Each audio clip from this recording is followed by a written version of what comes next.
And blessed to be a part of your day. Kevin Miller in the morning, giving you an opportunity to win $5,000, up to $5,000 on KIDO Talk Radio. All you have to do is listen to the code words. Listen to the code words each and every day at this time, 6 a.m., 8 a.m., and 3 p.m. during the Sean Hannity Show. Today's Kevin Miller money word is jump. That's right, jump. And looking forward to, once again, hopefully having some winners here in the Treasure Valley. For more details, KIDOTalkRadio.com. Do want to remind you, coming up tomorrow, we are going to be at Independence Indoor Shooting in beautiful Meridian, Idaho.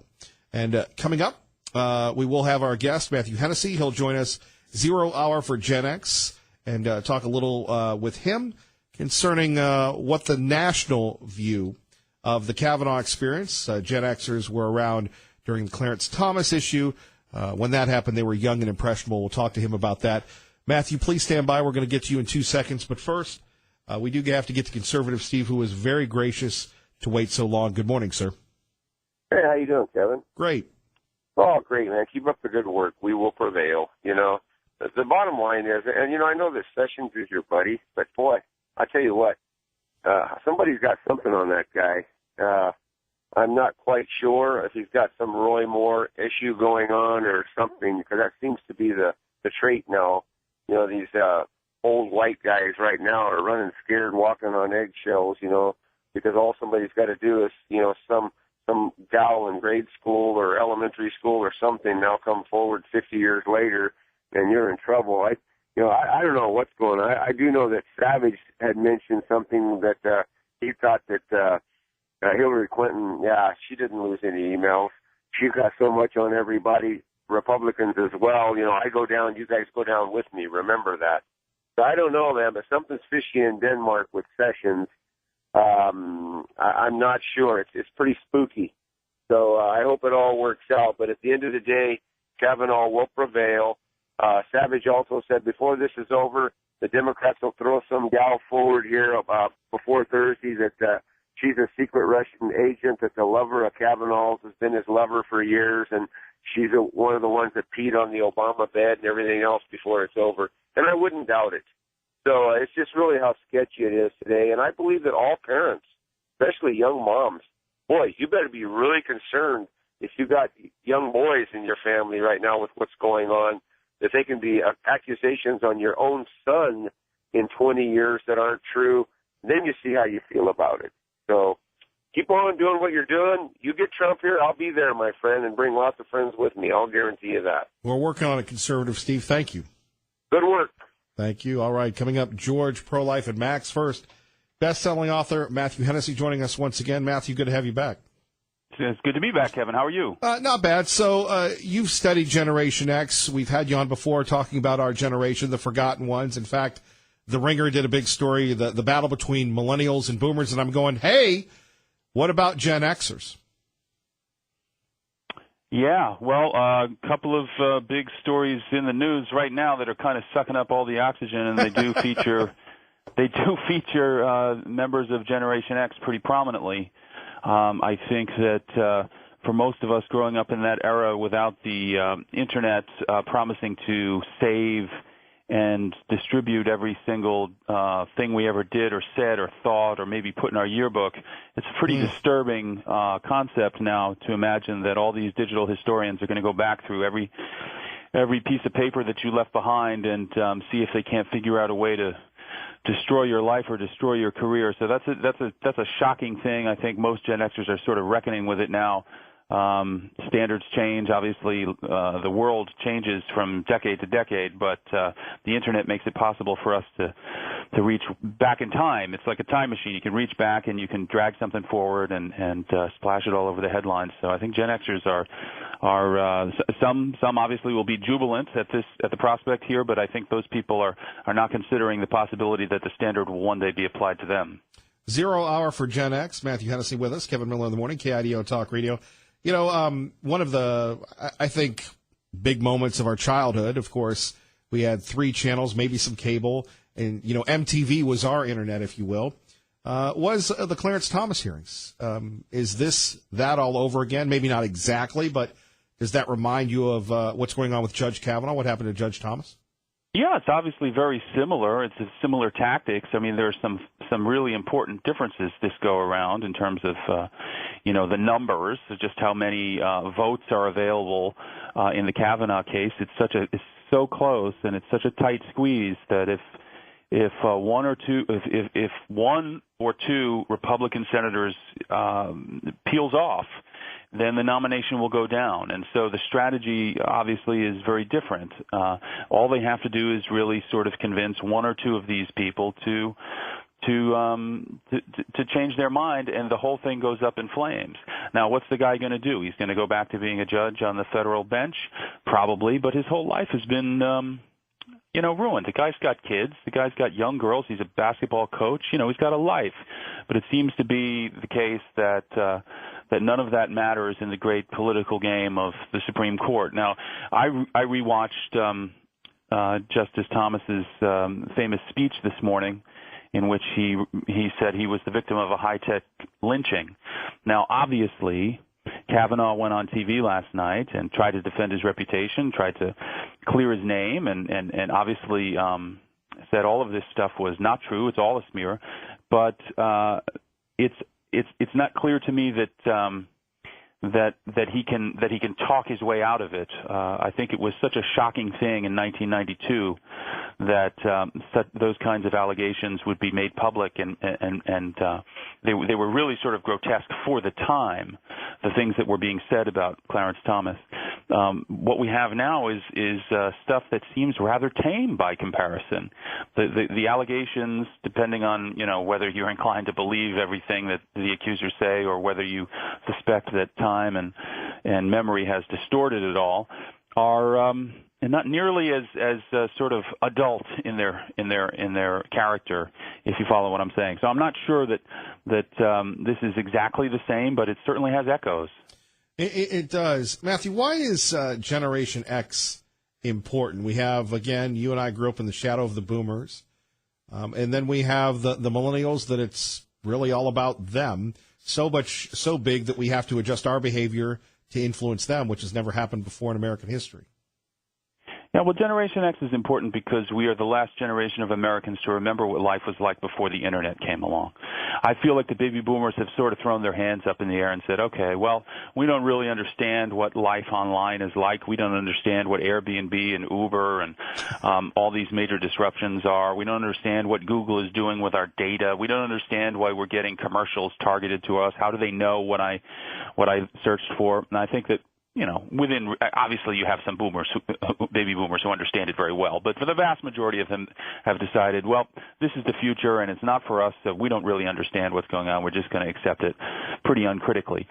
And you have a similar situation among the younger generations who have always experienced this as the way things are. The Internet has always been standing by. It's colored their life. It's helped them get through high school and college and find a date and find a job. It's just always the way it's been. So they accept the whole program pretty uncritically, too. So you have this little donut hole of a generation, Generation X in the middle, that has a kind of special responsibility to keep the flame alive of what life was like before you had access to an unlimited trove of online information and all of these services which have apps and stuff that have revolutionized the way we interact with each other. They've revolutionized the way we work and even the way we think. There's been a lot of studies done about how this sort of the devolution of our brains. We treat the Internet as an external brain, so we don't encode information the way we used to. Now, some of it's been to the good. Obviously, there's a lot of great things that have come out of Silicon Valley in the last 20 years. I don't discount it, but I think that most people in their regular lives, if they're in their 40s and early 50s, are starting to think, this is not quite what I was expecting. This is not quite the world that I was prepared to inherit when I was a younger person, and I'm not entirely sure that I like it. So that's why I wrote the book, is I was sensing a lot of anxiety about whether or not the direction of this thing was really what we all were agreeing on and what we all thought would be the best for us, and maybe it's getting a little out of hand. Indeed. Matthew, we appreciate you. Anything else you'd like to share with us concerning Generation X? Again, there's not a lot written about it because of this, millennial wave and still the lasting impact of the boomers. Yeah, I expect people will listen to the reconnect with their common sense, find what it is about life that you used to enjoy, that you used to prioritize as important to you. Personal connections, family, friends, the ability to be alone for long stretches of time, the ability to understand the world around you in a way that didn't require some sort of device staring you in the face. I understand that it's pretty cool to be able to watch any movie that's ever been produced, or to download any song that was ever made. I understand that it's kind of exciting and it's kind of fun, and it has a lot of upside. But the downside is pretty significant. And if you want to live in a world that resembles communist China, then by all means, go get an Amazon Echo and go get a driverless car and go get a wristwatch that's taking your temperature and your heartbeat all day and beaming it to an electronic facility somewhere in Silicon Valley. Go for it. Right. I think you're all going to live to regret it. I think we're all going to live to regret this idea of opening our cell phones with our face, or opening your house with your face, facial recognition technology. All that stuff is going to become very dystopian very quickly, and I think we're going to regret it. So if you're like me and you prefer not to live that way, then make a stand with your pocketbook, with your wallet. Make a stand. Don't buy these products. Don't bring them into you. Tell your kids you need to figure out how to live in the world. The real world, not the virtual world. It's a nice place to visit, but you can't live there. It's not a viable option. It's not a good way to be, and it's not too dramatic to say that your health depends upon it, and probably the good of the country depends upon it. Matthew Hennessy, 0 Hour for Gen X. We appreciate you joining us, sir. Thank you. Yeah, it's my pleasure, Kevin. All right, appreciate that. Let's get back to your phone calls. We go to George in Nampa. Thanks for your patience. You're on with Kevin Miller on KIDO Talk Radio. Hello, George. Hello, Kevin. Hey, first of all, I'd like to give a shout-out to the Independence Indoor Shooting. My wife's gone there before. She'll be going again next week, and she finds a fine establishment. Well, thank you. If you're around tomorrow, we'll be there in the morning. You're welcome to stop by. Okay, thank you. I wanted to call regarding, I don't know about you, but I'm visually, not challenged, but that's how I learn best, is visually. I was looking at a graphic they were showing on Channel 7 as far as women's inequality in wages, put up by the Department of Labor here in our fine state. Oh, I saw that last night. Yeah. Well, did you see what they said was 75% difference? Yeah. Did you also notice that it was not represented in the coins they had stacked there, the graphic? They had 9 coins on the men's side and 5 on the women's side. That would represent 56%. 56% difference, or the women get 56%, while the men get 100%, or 44% reduction.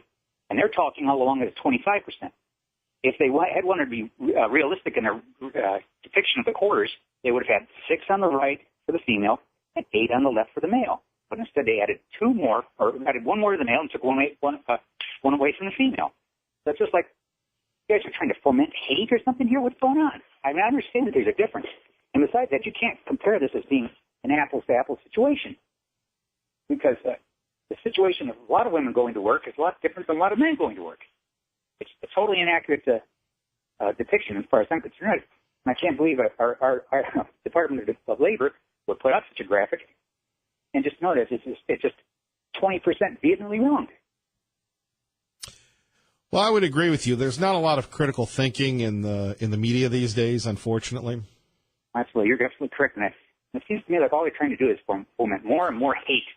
Well, they want to prove a media narrative. The problem with men and women with wages is that they never put into the effect that a lot of young ladies, they work for a few years, they're blessed with children, and they never come back to the workforce. Yeah, exactly. And to sit there, like I said, it's an apple and oranges situation. It is. Well, they can draw these graphs. I mean, even if they were mechanically right, it's still just such a misrepresentation. It buys me to no end. It's much like with the military. I was in there and went through the Air Guard, retired Air Guard, and I came to a position where I could actually retire at a higher rank than what I retired at. And the thing is, I was very physically active. In fact, I don't want to brag or anything, but I got a couple of awards here valley-wide for physical activities I accomplished. And anyway, female who was in charge of that particular section that I was in, who had the ability to give me the promotion, which I was eligible for and qualified for, wouldn't do it. Right. Consequently, my retirement for the state affected all this way along, and this woman was grossly overweight, and nobody could touch her. And she held the highest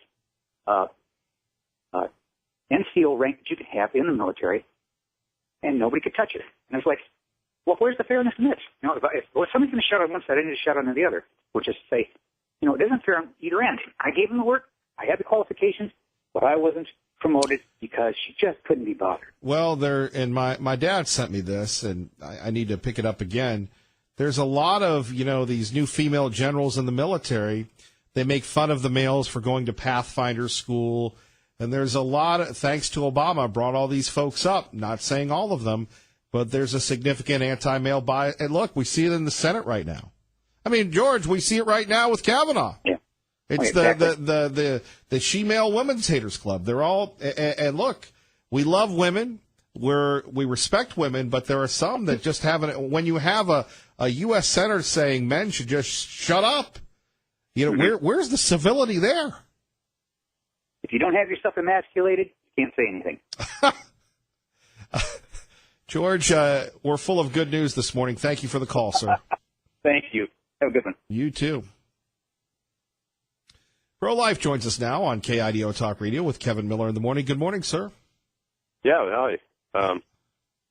The Republicans need to go back and think about what they did to Roy Moore and how that affects this whole Kavanaugh deal. Now, wait a minute. I thought all these people were going up against – whatever happened to all that stuff against Roy Moore? Yeah, whatever did happen to it. Somebody ought to be suing those women for lying. And Roy, I think, is trying to do something like that, but I don't think he gets much support. A bunch of them were lying. It's just terrible. And you think the whole Republican Party would say, let's support Roy Moore and make sure these liars get put in their place, but they don't do anything.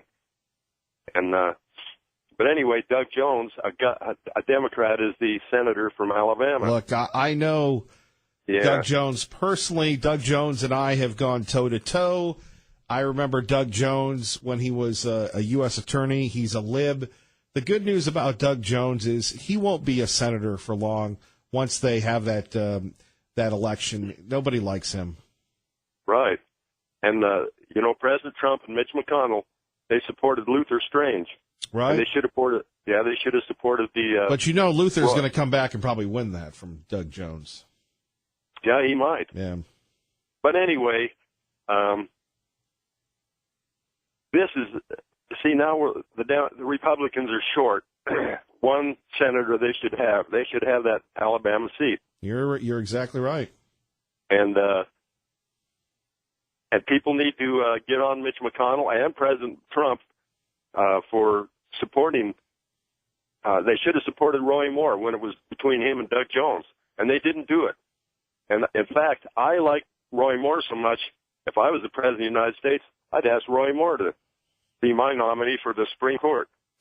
Well, I could see that. Knowing both of you, I could see you'd make quite a pair. Yeah, right. Roy Moore is a good guy, and I'll stand up for him any day. Duly noted. All right, well, Republicans are wimpy, and they did it with Roy Moore, and maybe they'll even wimp out this time. But they need to just they just need to disregard these women because they're lying. Duly noted. Thank you, Pro-Life. Once again, right. What's your favorite radio station, your favorite radio show? Well, it's the Kevin Miller Show. There isn't any west of the Mississippi. I don't know about east, but west of the Mississippi, this is the best. Well, that's all we care about. We love you, Pro-Life. All right. God bless you. God bless you. 580-5436, 580-KIDO. Coming up next, the libs are at it again. They want to take down people that go out to eat. So you can't be a Supreme Court judge.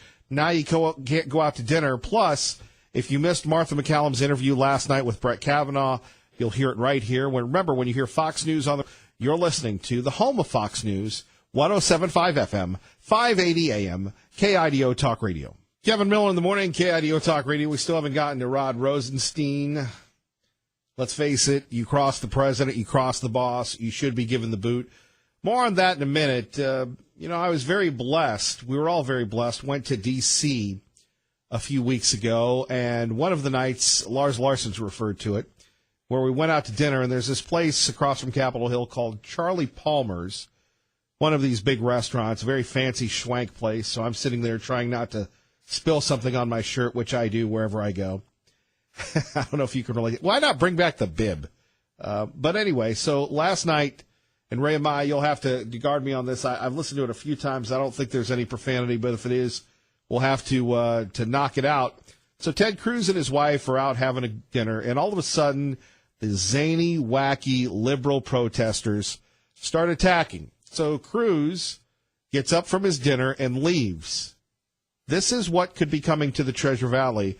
Let's take a listen. We believe survivors! We believe survivors! We believe survivors! We believe survivors! We believe survivors! Beto is way hotter than... So here you have Ted Cruz and his wife trying to have dinner at, I believe, Charlie Palmer's, and they block him. They won't let him out. Now remember, Dr. Ford has no credibility. She has no corroboration. Ramirez, no corroboration. Michael Avenatti, the creepy porn lawyer, no corroboration. And we believe survivors. Oh, we're just getting started. Traffic and weather together. 107.5 FM, 580 AM, KIDO Talk Radio. Larry Gabbard. Thank you, Larry. KIDO Talk Radio, 107.5 FM, 580 AM. Let's find out what's happening in your world. Good morning, Doug. Good morning, Kevin. Blessed to be a part of your day. Kevin Miller in the morning. Don't forget, coming up at 3 o'clock this afternoon, your chance to win $5,000. Listen for the Kevin Miller money words during the Sean Hannity show. We believe survivors! We believe survivors! God bless We believe survivors! God bless you, Kelly! Let my wife through. So there we have people saying, God bless the survivors and everything else, right? It's crazy. So Cruz is trying to have a dinner, and we don't even know whether or not the allegations against Brett Kavanaugh are true. Where were these folks during the Catholic Church controversy, the newest one? We'll talk about that in a minute. KIDO Talk Radio, your proud home for Fox News on the radio. Joining us now live from Capitol Hill, Jared Halpern with, I don't know, it's kind of like when your phone bill is due. Looks like the budget's due again. Good morning. Good morning to you. So here we have, I thought we solved everything, Jared. I thought you and Congress... I think that's going to be up to President Trump because the Senate has passed a short-term spending bill. They passed some other appropriations bills as well. So even if there were a government shutdown, it would be smaller in scope than we're accustomed to because they have passed some year-long appropriations bills already. But the latest one that includes the big defense budget, the big pay raise for the troops, tied to that passed the Senate overwhelmingly last week, is a short-term spending bill to cover the rest of government until December 7th. The House expected to vote on that. They may do it Thursday. We'll see how quickly they get it done this week, but certainly expected to take that up this week and then send it to the president, where that seems to be the big question mark right now after the tweets last week from the president that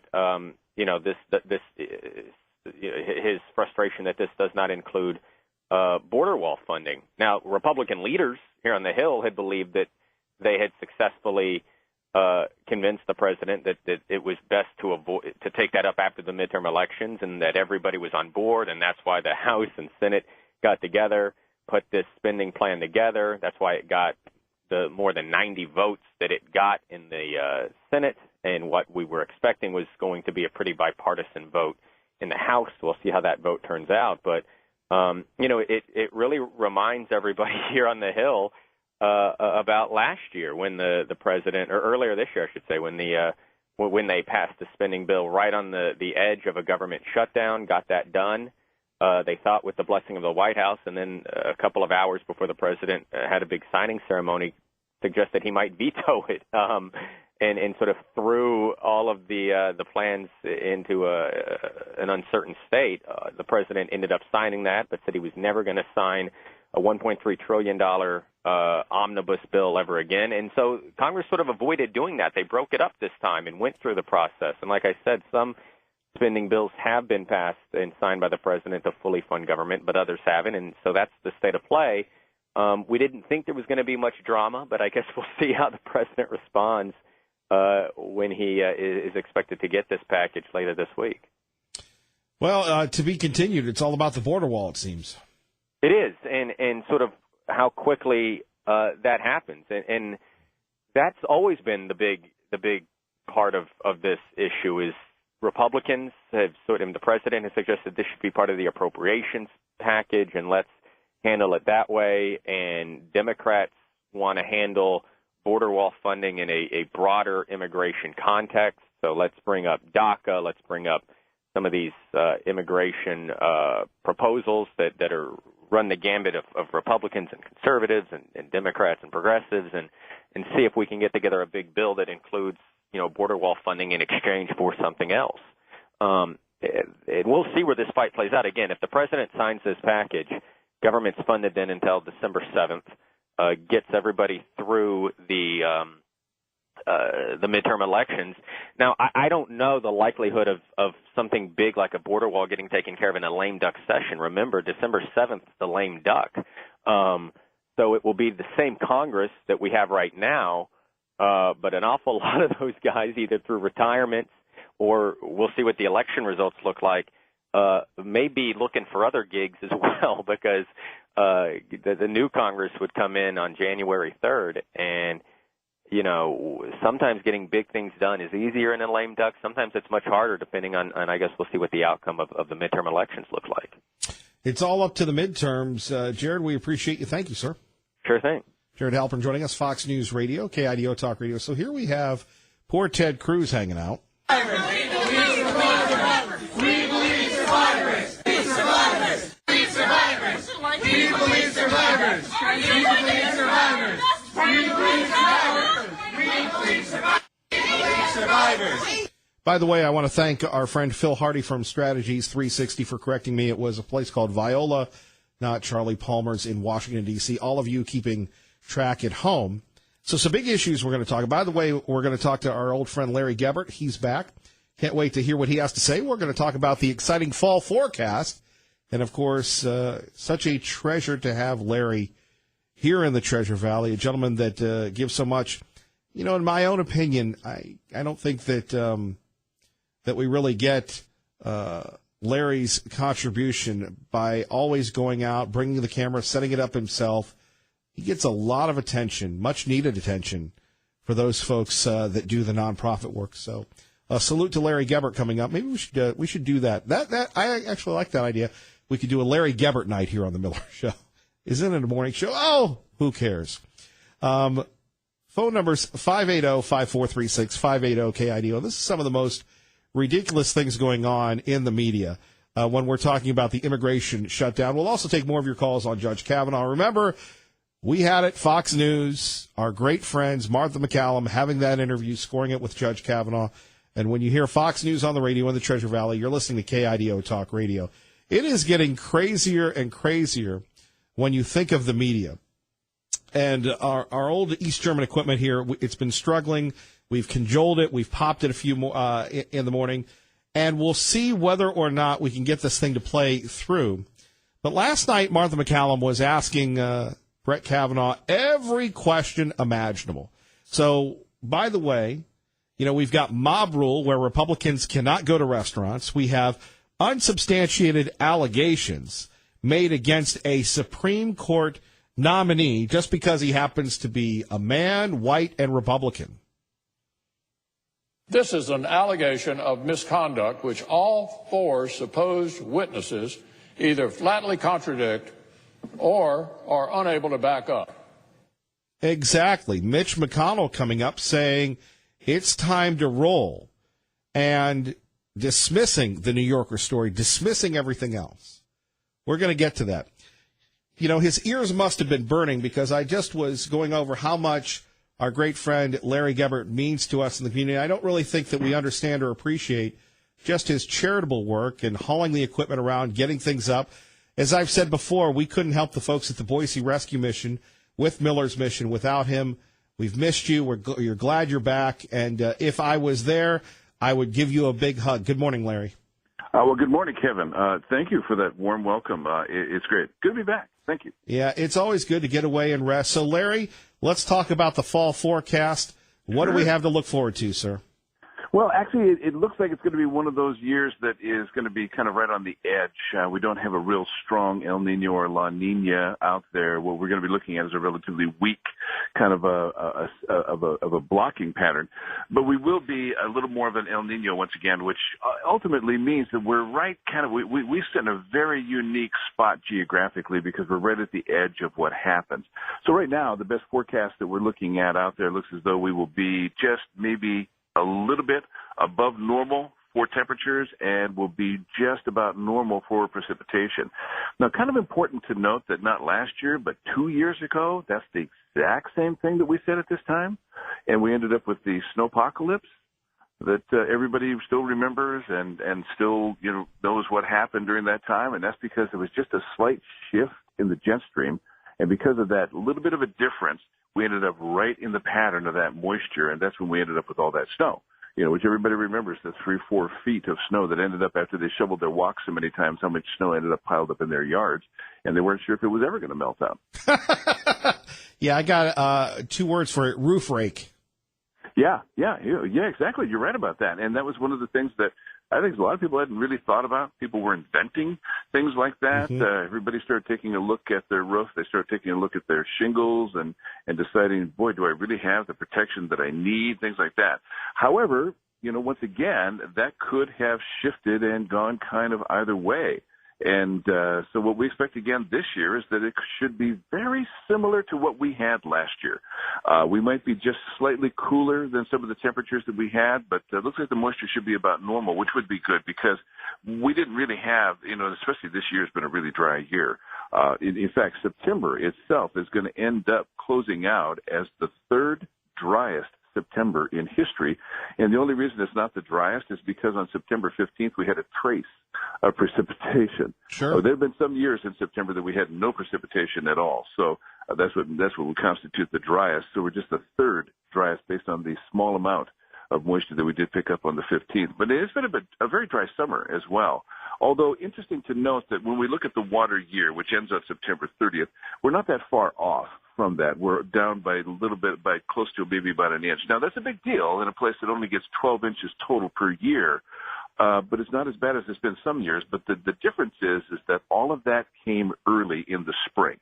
We had an awful lot of rain. We had an awful lot of moisture. So that really got us off to a great start in our water year when it started. Right. But, really towards the middle of it when they had the spring runoff and everything else.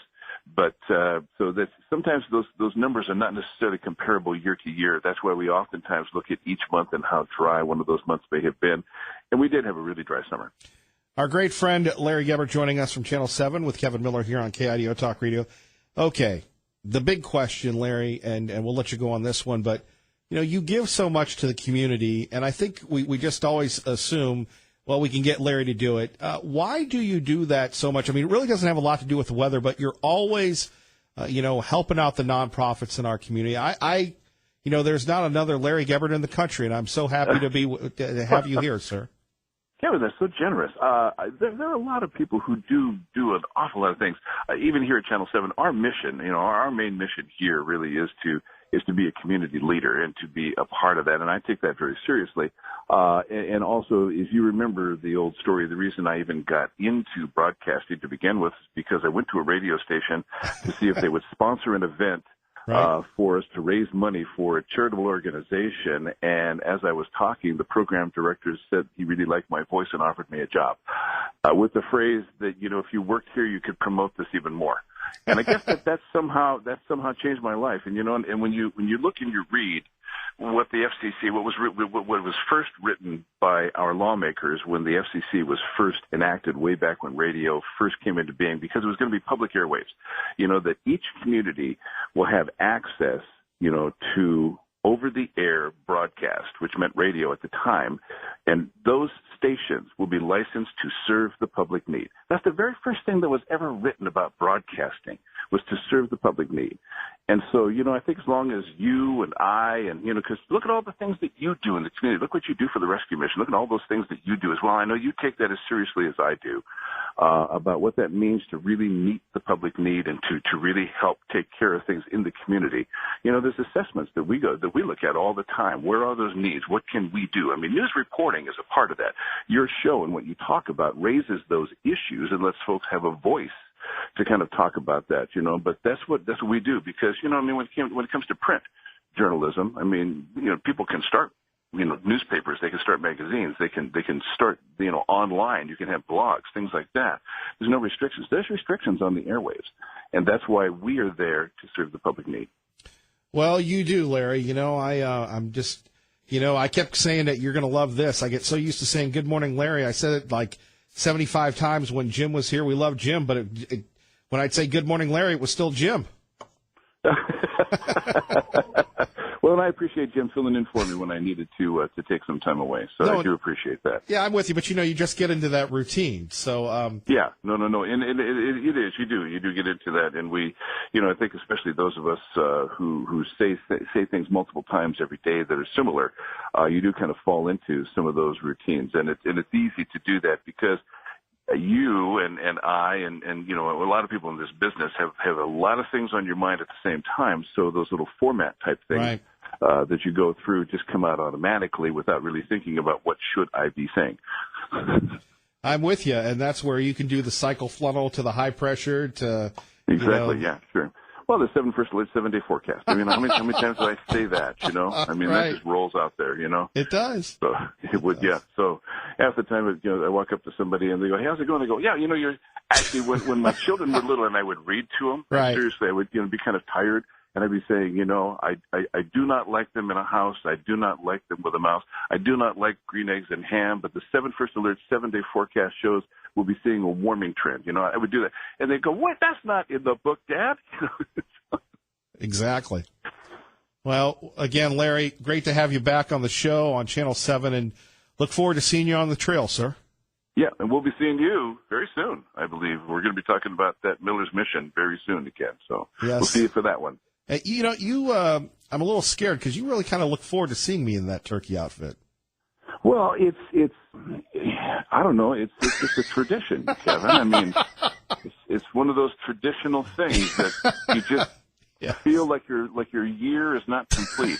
There's certain check marks we have to have before we can say the year officially wraps up. You know what I mean? And yeah. So there's just certain traditions, and I'm afraid that's one of them. Yes, and nobody does it better than you, Kevin. And I've met a lot of people who have tried to pull off outfits like that. Or try to do that, but nobody's better than you. I appreciate that, Larry. You take care. All right, thank you, Kevin. Thank you, our great friend Larry Gebert. And John Dawson, Patio Daddio, says this Kevin and Larry heavy petting is fascinating. # iRoll. Well, thank you, John. We look, all opinions are welcome. Coming up next, your thoughts on Judge Kavanaugh, Rod Rosenstein, and the future of the Republic. Well, maybe not the future of the Republic. And a question that was posed to me on Twitter at Kevin Miller Show. Why aren't the Republicans acting like they own the House and the Senate and the presidency? They do, don't they? Kevin Miller, KIDO Talk Radio. I'm not going to let false accusations drive us out of this process, and we're looking for a fair process where I can be heard and defend my integrity, my lifelong record of promoting dignity and equality for women, starting with the women who knew me when I was 14 years old. I'm not going anywhere. If that man had something to hide, why would he go on Fox News, KIDO Talk Radio, and say if that was Judge Kavanaugh last night, Brett Kavanaugh on Martha McCallum's show?